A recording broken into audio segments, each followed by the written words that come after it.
आपके पास।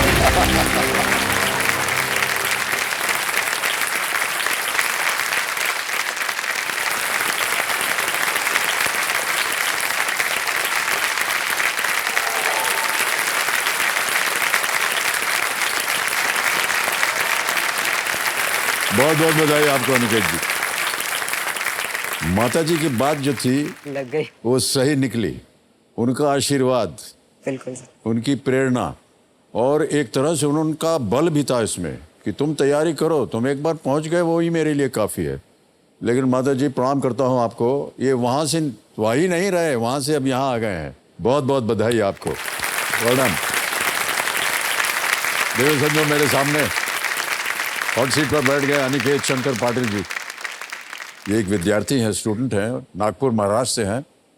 और अभी हमने जब वीडियो देखा किस तरह से उनके जो कंपेनियंस आ रहे हैं हमारे कंटेस्टेंट्स की, उनकी बातें सुनी तो देख करके हृदय भर गया आपकी माता जी की बातें सुन करके। उनका स्वागत करते हैं हम आज यहाँ इस कार्यक्रम में। और साथ में आप अपने छोटे भाई को भी लाए हैं। बड़े भैया। बड़े भाई हैं। बड़े भाई हैं। और आपका भी बहुत बहुत स्वागत है हमारे इस कार्यक्रम में। माँ का आशीर्वाद बहुत प्रबल होता है अनिकेत जी, है कि नहीं? हाँ। एक बार माँ का आशीर्वाद मिल जाए बहुत ताकत आती है सर बहुत अंदर से ताकत ऐसी। आती है।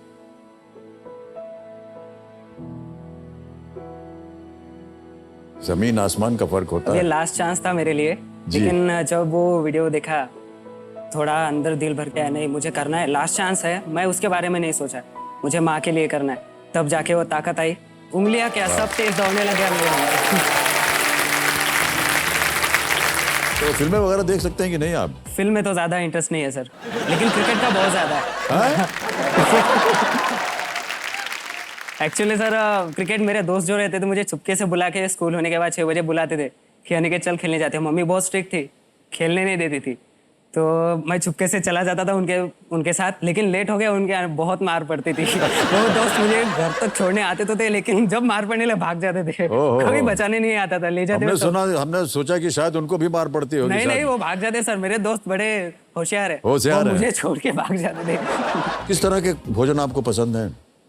भोजन सर तो मुझे 2 ही पसंद है बाहर के, स्पेशली समोसा बहुत फेमस नागपुर में, और तर्री पोहा। सर मेरी तो ख्वाहिश थी कि आप नागपुर में कभी आए, स्पेशली अभी तो इनविटेशन दे रहा हूँ सर, आप आए तो तर्री पोहा जरूर खाइएगा, स्पेशली मेरे साथ, नहीं तो किसी भी और के साथ। पूरी पिक्चर हम अभी बनाए थे। आप बनाए थे सर, झूठ पता है मुझे।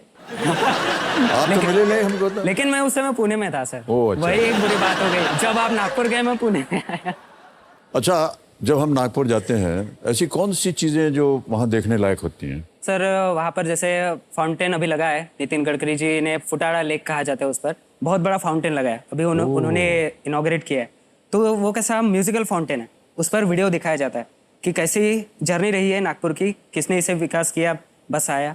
बहुत ही अच्छा लगता है सर म्यूजिकल फाउंटेन, और हिस्ट्री हमें एक ही पर्दे पर, वो भी इंजॉयमेंट के तरीके से दिखाई पड़ती है, तो वो देखने में अलग ही मजा है। वो शाम के समय वहाँ पर स्टॉल्स वगैरह लगते हैं, वड़ा पाव, जो पानी पूरी सभी, तो वो भी बड़ा अच्छा लगता है सर वहाँ पर।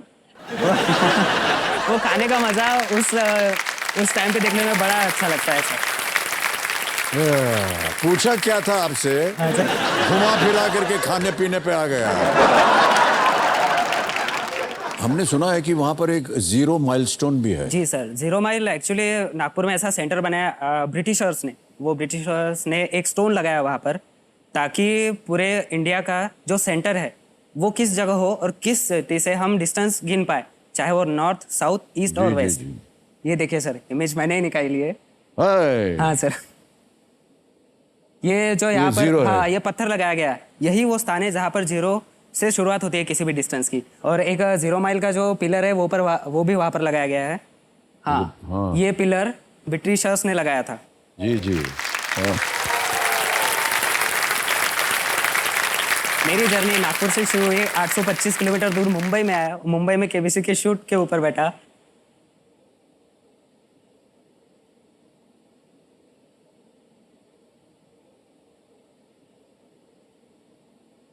बहुत बहुत धन्यवाद। वो दिखा रहा है सर कि मेरी जर्नी कैसी रही है, और थोड़े डिस्टेंस पर अमिताभ सर के सामने बैठा हूँ, बस इतनी सी।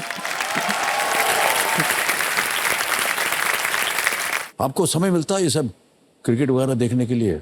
अभी मोबाइल तो आ गया, उस पर भी देख लेते हो? हाँ मिल जाता है सर, वैसे थोड़ा फाइनल वगैरह ही देख लेता हूँ। जितने भी खिलाड़ी आते हैं हमारे हॉट सीट के ऊपर, कुछ ना कुछ सपना लेकर के आते हैं, कुछ एक प्लान बना करके आते हैं कि इतनी धनराशि हम जीतेंगे तो हम ये करेंगे, हम वो कर सकते हैं। आप क्या करने आए हैं? जी सर, तो मैं जितनी भी अमाउंट जीतूँ, मुझे उसमें कोई मेरी फर्स्ट प्रायोरिटी है कि आई को हेल्थ इश्यूज बहुत ज़्यादा है कि आंखों में मोतियाबिंद हो गया है, उनका यूटरस में जो गांठियाँ थी वो हो गई थी, उनका उसका आगे भी ऑपरेशन हो गया है। तो जो भी धनराशि जीतूँ मैं उनके हेल्थ पर खर्च करना चाहता हूँ। अपनी माँ के लिए और जी सर। कैटरैक्ट ऑपरेशन करवाना चाहेंगे? ऑलराइट,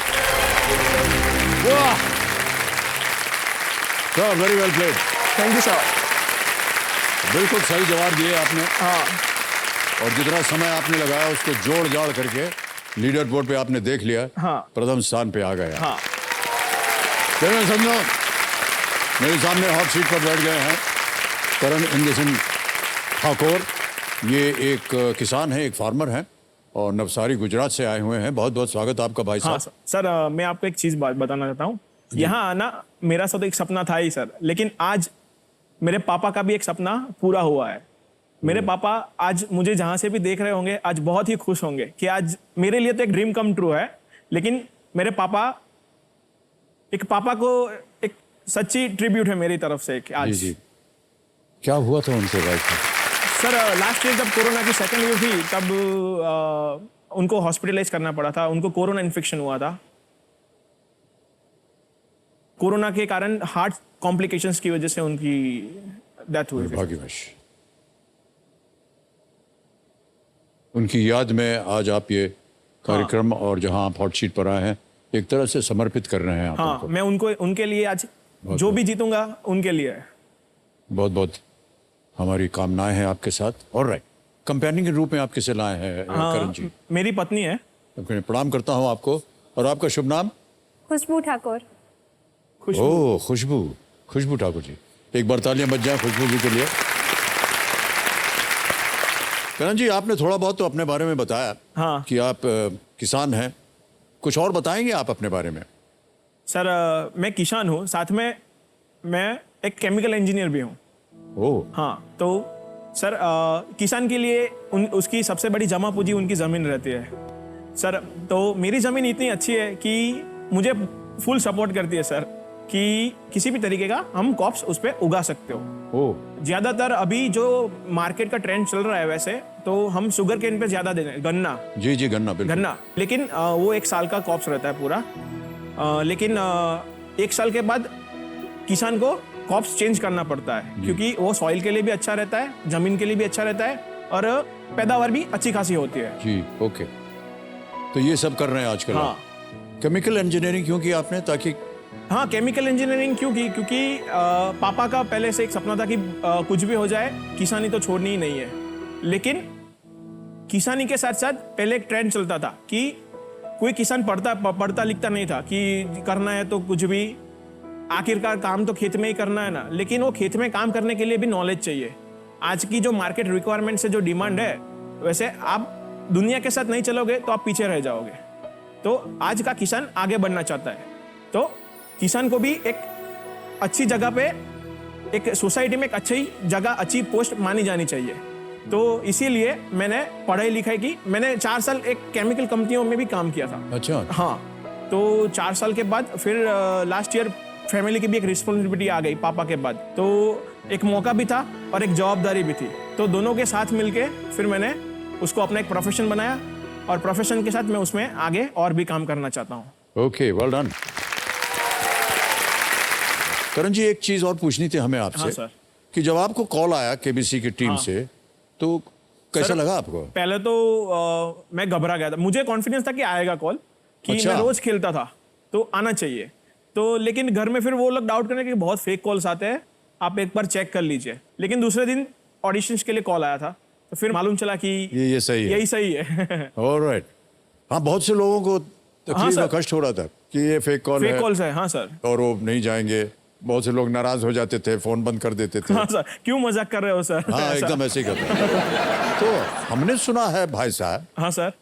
कि कॉल आने से पहले आपने कपड़ा पड़ा खरीदना शुरू कर दिया अरे था। हाँ सर, पहले उनको मुझे कपड़ों का ज्यादा शौक नहीं है, मेरी वाइफ को बहुत शौक है सर। अच्छा। तो बोला आप वहां पर हाँ, वो जाओगे लग तो- रहा है बहुत खूबसूरत साड़ी पहनी हुई हो। हाँ सर। तो उन्होंने बोला आप वैसे तो अमित सर के सामने वैसे तो नहीं जा सकते, अच्छा आपको मैं नए कपड़े दिलवाऊंगी, मतलब दिलवाऊंगी। फिर वो मुझे लेके शॉपिंग पे कि चलो। अच्छा खुशबू जी प्रणाम करता हूँ प्रणाम आपको। सर।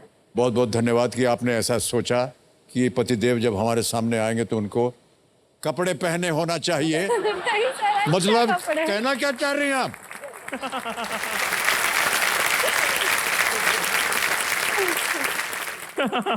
अच्छा खासा तो दिख रहा है। चलिए कोई बात नहीं सर, क्या है कि पत्नियों की बात जो है ना, माननी पड़ती है। कभी माननी पड़ती है और बहस भी नहीं करना चाहिए। नहीं करना चाहिए सर, एकदम नहीं सही करना होते हैं वो चाहिए। लोग, बिल्कुल अगर वो बोले कि सूरज पश्चिम से उगेगा तो हाँ बिल्कुल बिल्कुल उगेगा, सही, उगेगा, एकदम सही उगेगा। कहा आपने। हाँ हम भी यही मान के चलते हैं अपने जीवन में।